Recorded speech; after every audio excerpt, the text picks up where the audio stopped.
मी धनश्री जाधव, सद्गुरू Gadge Maharaj college Karad, junior विभाग, विषय मराठी.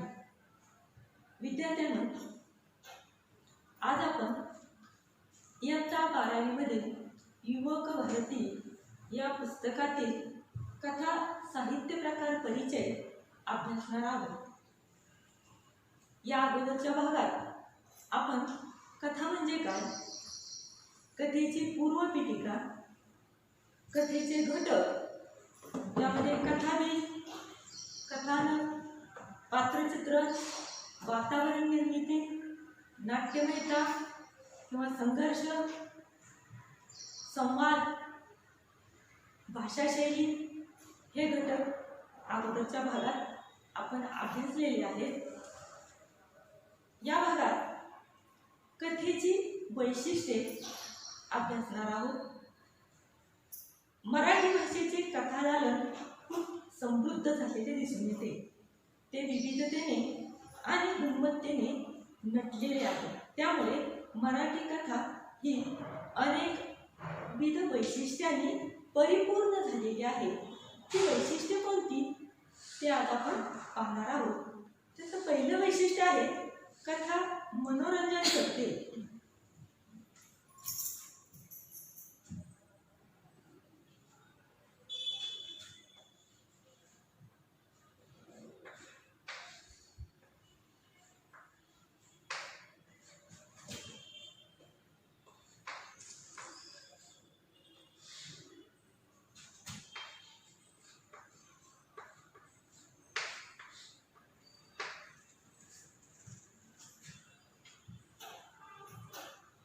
मनोरंजन म्हणजे काय?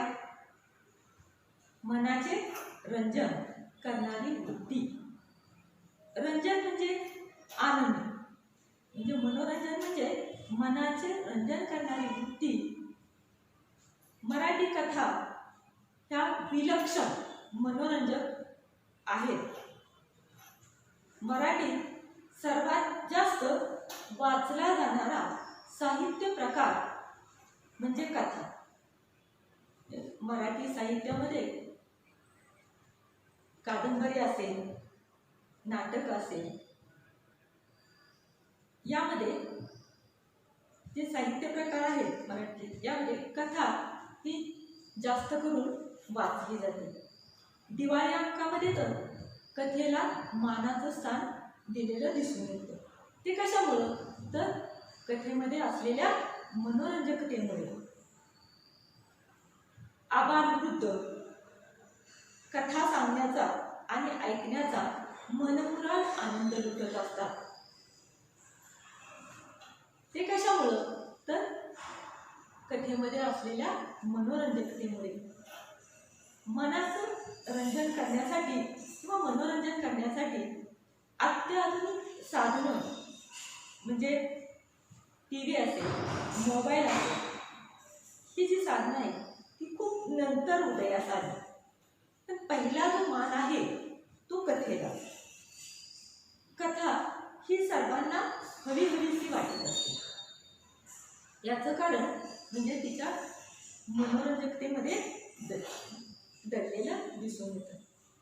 मुलं तर गोष्ट सांगण्यासाठी धुंडावून सोडतात. मोठ्या माणसं सुद्धा त्याला आवडतात. मोठ्या माणसांना सुद्धा कथा आवडतात, गोष्टी आवडतात. कथा आपल्याला एका वेगळ्या विश्वात घेऊन जाते आणि विनोदी कथेमुळे तर मानवी मनाचं मनोरंजन मोठ्या प्रमाणावर झालेलं दिसून येतं. आणि म्हणून कथा मनोरंजन करते, हे कथेचं वैशिष्ट्य आहे. दुसरं वैशिष्ट्य आहे कथेमुळं सुसंस्कार होतात.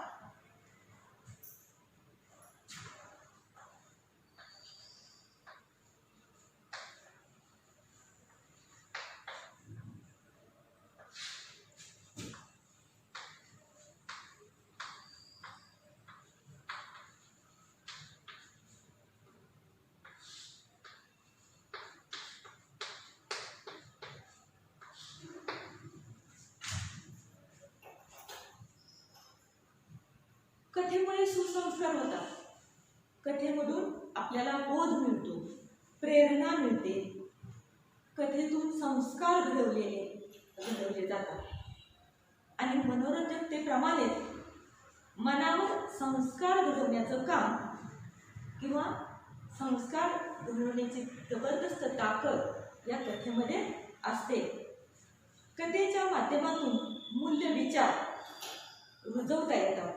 कथा प्रेरणा, स्फूर्ती, बोध, ज्ञान, मानवता, सत्य, समता, न्याय, स्वातंत्र्य, बंधुभाव, औदार्य, धैर्य, श्रमनिष्ठा, संवेदनशीलता, दया, सहकार्य अशा कितीतरी मूल्यांवर कथा ह्या आधारलेल्या दिसून येतात. सामान्य माणूसही प्रसंगी आभाळा एवढा मोठा कसा होऊ शकतो, तो एखाद्या बोधकथेच्या माध्यमातून वाचकांच्या मनावर ठसवता येते. या संस्कार क्षमतेमुळे किंवा संस्कार क्षमता या वैशिष्ट्यामुळे कथा ही आपल्याला बोध देते, प्रेरणा घडवते किंवा सुसंस्कार देते.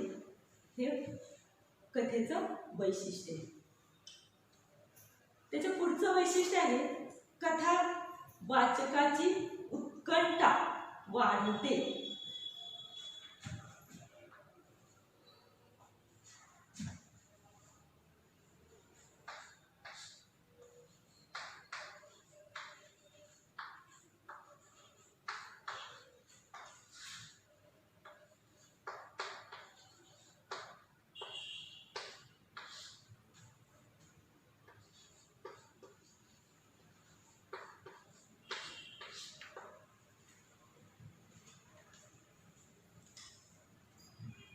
कथा वाचत असताना आता पुढं काय होणार आहे ही उत्सुकता वाचकाच्या मनात निर्माण होत असते.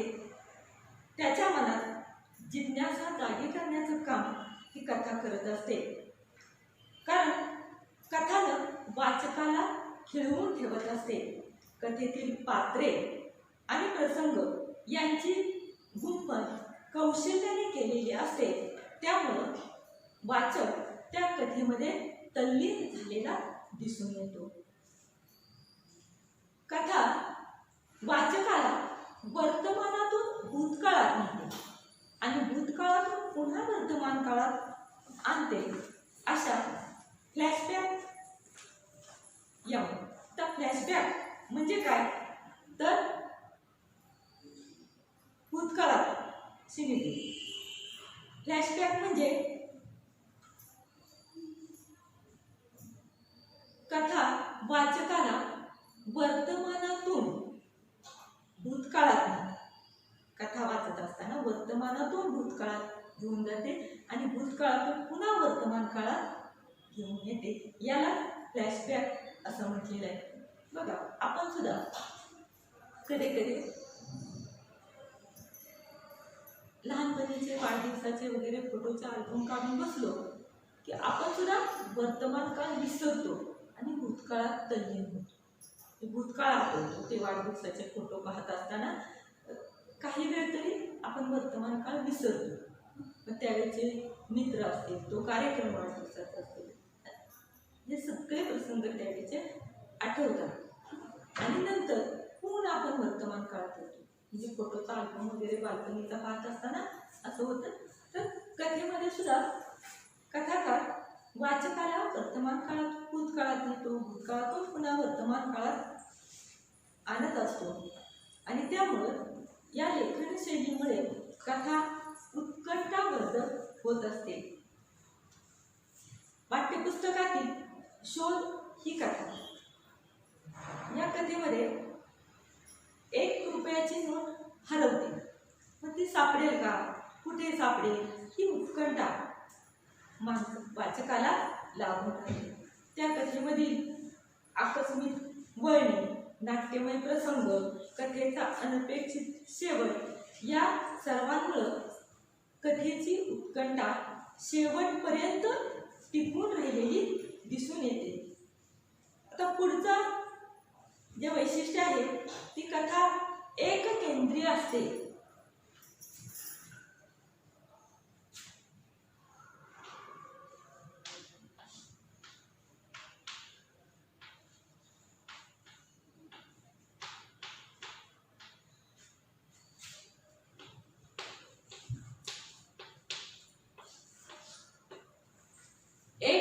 केंद्रित्व हे कथेचं वैशिष्ट्य आहे. कादंबरी किंवा नाटक हे बहुकेंद्रीय असतं. नाटकात, कादंबरीमध्ये अनेक प्रसंग असतात, अनेक पात्र असतात. तसं कथेमध्ये नसतं. कथेमध्ये पात्र, प्रसंग हे मर्यादित असतात आणि त्यामुळं कथा ही लहान असते, ती पसरट नसते. म्हणजे नाटक किंवा कादंबरीत पात्र भरपूर असतात, प्रसंग भरपूर असतात. त्यामुळं कादंबरी, नाटक हे जरा त्याचं स्वरूप जे आहे ते जास्त असलेलं दिसून येतं. तर कथेचं स्वरूप हे मर्यादित असतं, म्हणजे छोटं असलेलं दिसून येतं. आता पुढचं जे वैशिष्ट्य आहे ते कथा भूतकाळात लिहिली जाते.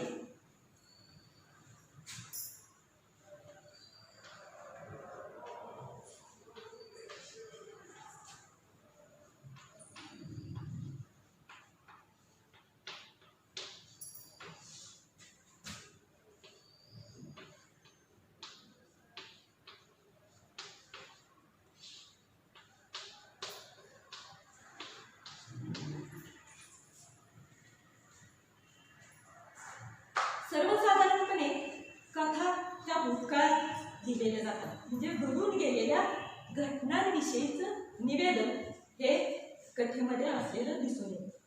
उदाहरणार्थ, एक गाव होतं, तिथे एक दानशूर माणूस राहत होता, अशी वाक्यरचना साधारणपणे कथेमध्ये आढळते. एखादी घटना घडून गेलेली आहे, एखादा प्रसंग घडून गेलेला आहे, त्याचं वर्णन कथेमध्ये असतं आणि त्यामुळे कथा आपोआपच त्याची लेखनशैली जी आहे ती भूतकालीन निवेदन शैली वापरली जाते. म्हणजे एक राजा होता, तो प्रजा तिथे रक्षक होता, अशा पद्धतीची ही जी कथा आहे ती भूतकाळामध्ये लिहिली जाते आणि त्यामुळं घडून गेलेल्या घटनेवर आधारित कथा लिहिल्या जातात. त्यामुळे त्याची लेखनशैली सुद्धा भूतकालीन असलेली दिसून येते. आता पुढचं जे वैशिष्ट्य आहे ते कथेच्या माध्यमातून जीवनाचा वेध घेतला जातो.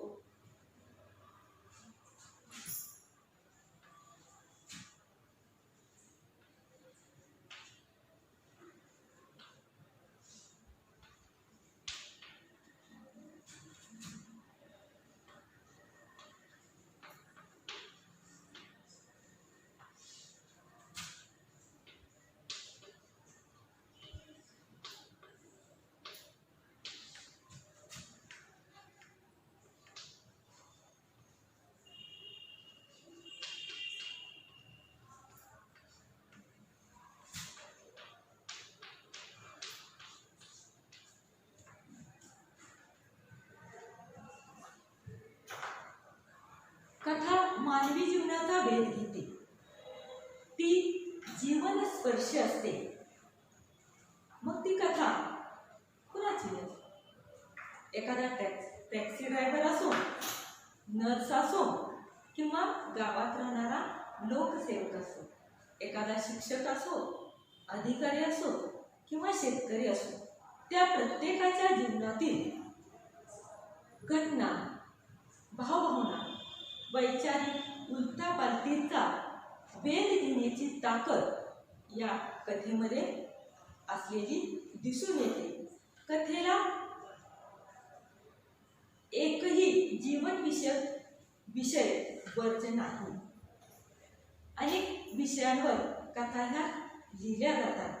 अगदी बालपणी चिवूकाऊपासून सुरुवात झालेली किंवा चिवूकाऊच्या रूपाने मानवी जीवनामध्ये प्रवेश करणारी कथा मानवी जीवनामध्ये ठाण मांडून बसलेली दिसून येते.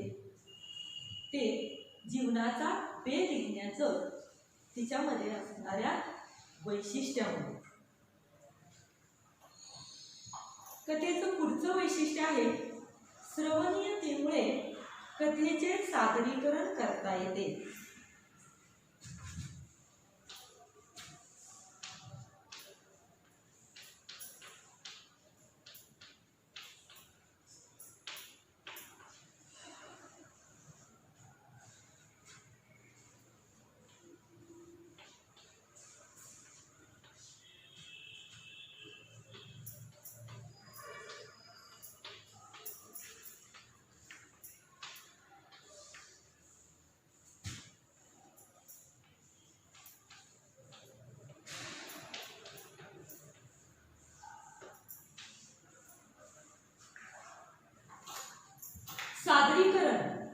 म्हणजे सादर करणे, सांगणे, कथन करणे म्हणजे सादरीकरण. कथा सादर केल्या जातात. कथामाला, बालमेळावे, बाल साहित्य संमेलन इथे आवर्जून कथा सांगितल्या जातात. नाटके, कादंबऱ्या, निबंध या लेखसंग्रहाचे कथन फारसे होताना दिसून येत नाही. तर कथा श्रवण केल्यामुळे कथा या सांगितल्या जातात श्रवण केल्यामुळे. मग ह्या ज्या कथा आहेत त्या बालमेळावे असतील, बाल साहित्य संमेलन असेल, या ठिकाणी कथा या आवर्जून सांगितल्या जातात. नाटक, कादंबरी, निबंध हे जे लेखसंग्रह आहेत या लेखसंग्रहाचं फारसं कथन होताना आपल्याला दिसून येत नाही. पण कथाकथन मात्र घरोघरी, शाळांमध्ये, साहित्यविषयक कार्यक्रमामध्ये, साहित्य संमेलनामध्ये घडत असलेलं दिसून येतं. कथा सांगणाऱ्याने ती मनोभावे सांगणे आणि ऐकणाऱ्याने सुद्धा एकचित्ताने ऐकणे ही सांस्कृतिक देवाणघेवाण पूर्वी होत होती. म्हणजे कथा सांगणाऱ्यानं ती मनोभावे सांगायची, मनापासून ती कथा सांगायची, ऐकणाऱ्याने सुद्धा ती मनापासून एकचित्तानं ऐकायची. अशी पूर्वीची पद्धत होती. आजही ती आहे आणि उद्याही असणार आहे. हे जे आहे ही जी आता सांगितली ती कथेची वैशिष्ट्य आहे. कथा मनोरंजन करते, कथेमुळे सुसंस्कार होतात, कथा वाचकाची उत्कंठा वाढवते, कथा एककेंद्रीय असते, कथा भूतकाळात लिहिली जाते, कथेच्या माध्यमातून जीवनाचा वेध घेतला जातो आणि श्रवण क्रियेमुळे कथेचे सादरीकरण करता येते. आता कथेचे सादरीकरण म्हणजे काय ते आपण पाहणार आहोत.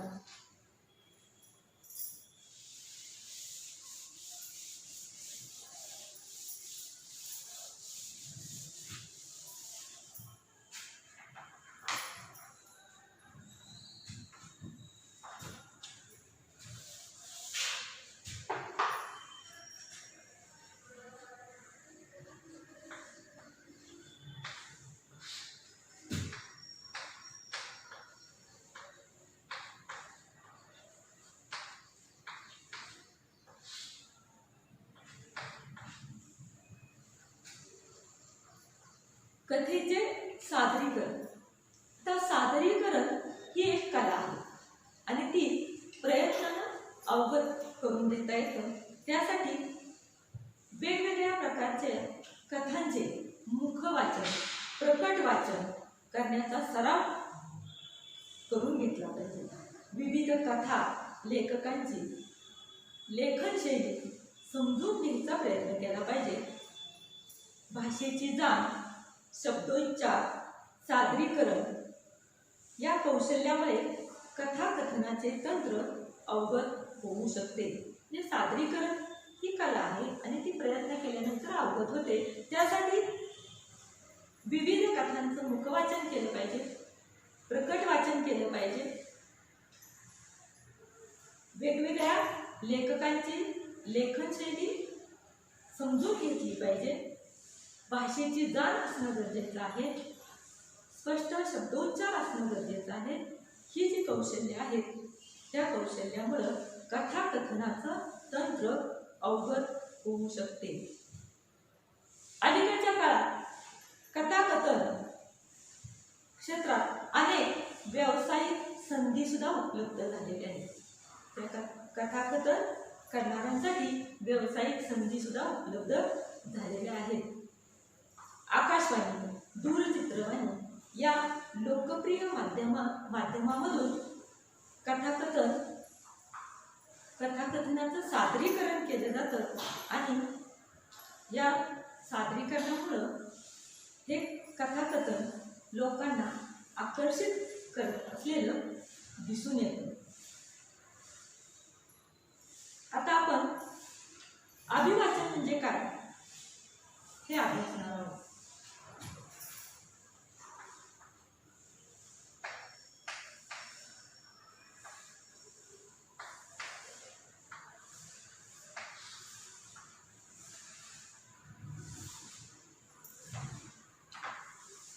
अभिवाचनामुळे कथा श्रोत्यांपर्यंत योग्य प्रकारे पोहोचण्यास मदत होते. म्हणजे अभिवाचनामुळे कथा आहे ती श्रोत्यांपर्यंत योग्य प्रकारे पोहोचण्यास मदत होते.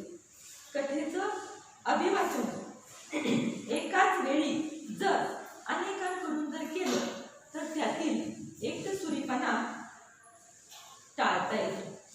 म्हणजे कथेचं अभिवाचन हे अनेकांकडून जर केलं तर एकसुरीपणा जो आहे तो टळला जातो. संवादातील चढउतार, चटपटीतपणा, शब्दफेक यातील विविधतेचा आनंद श्रोत्यांना मिळत असतो. म्हणजे अनेकांकडून जर कथेचं अभिवाचन केलं तर संवादातील चढउतार असतील, चटपटीतपणा असेल, शब्दफेक असेल, यातील विविधतेचा आनंद श्रोत्यांना मिळत असतो. यासाठी कथेचं अभिवाचन अनेकांकडून करणं योग्य आहे. कथेतील घटना, प्रसंग, व्यक्तिरेखा यांचे आकलन होण्यास मदत होते. यामुळे काय होतं, अभिवाचन अनेकांकडून जर केलं तर कथेतील घटना, प्रसंग, व्यक्तिरेखा याचं आकलन सुद्धा श्रोत्यांना चांगल्या प्रकारे होतं. कथा वाचत असताना, कथेचं वाचन करत असताना जर पार्श्वसंगीताची जोड दिली, प्रकाश योजनेची जर जोड दिली किंवा नेपथ्य म्हणजे प्रसंगाला अनुसरून पार्श्वभूमी जर तयार केली, नेपथ्याची जर जोड दिली तर ते अभिवाचन श्रोत्यांवर चांगला परिणाम घडवत असते आणि ही जी कथा आहे ती श्रोत्यांच्या चांगली स्मरणात राहते. आणि पुढचा जो टॉपिक आहे तो कथाकथन.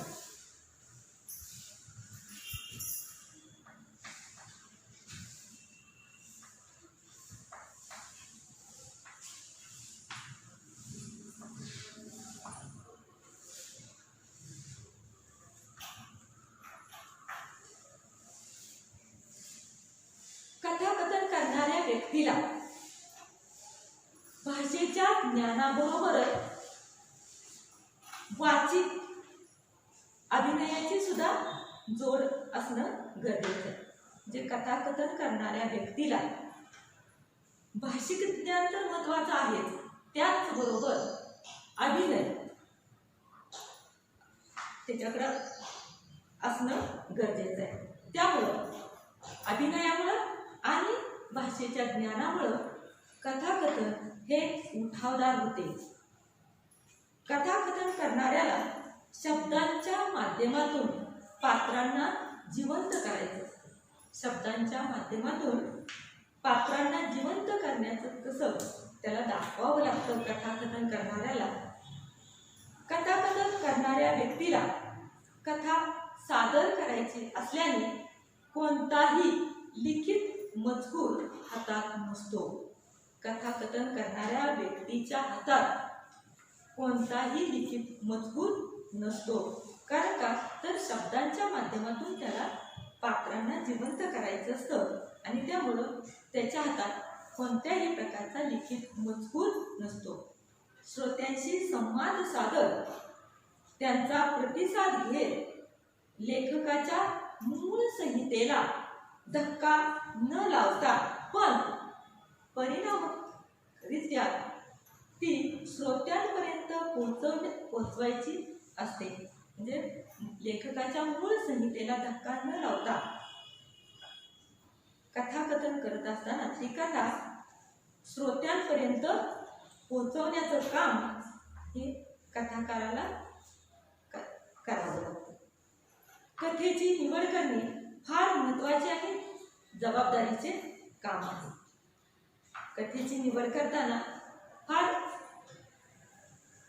जबाबदारीचं काम.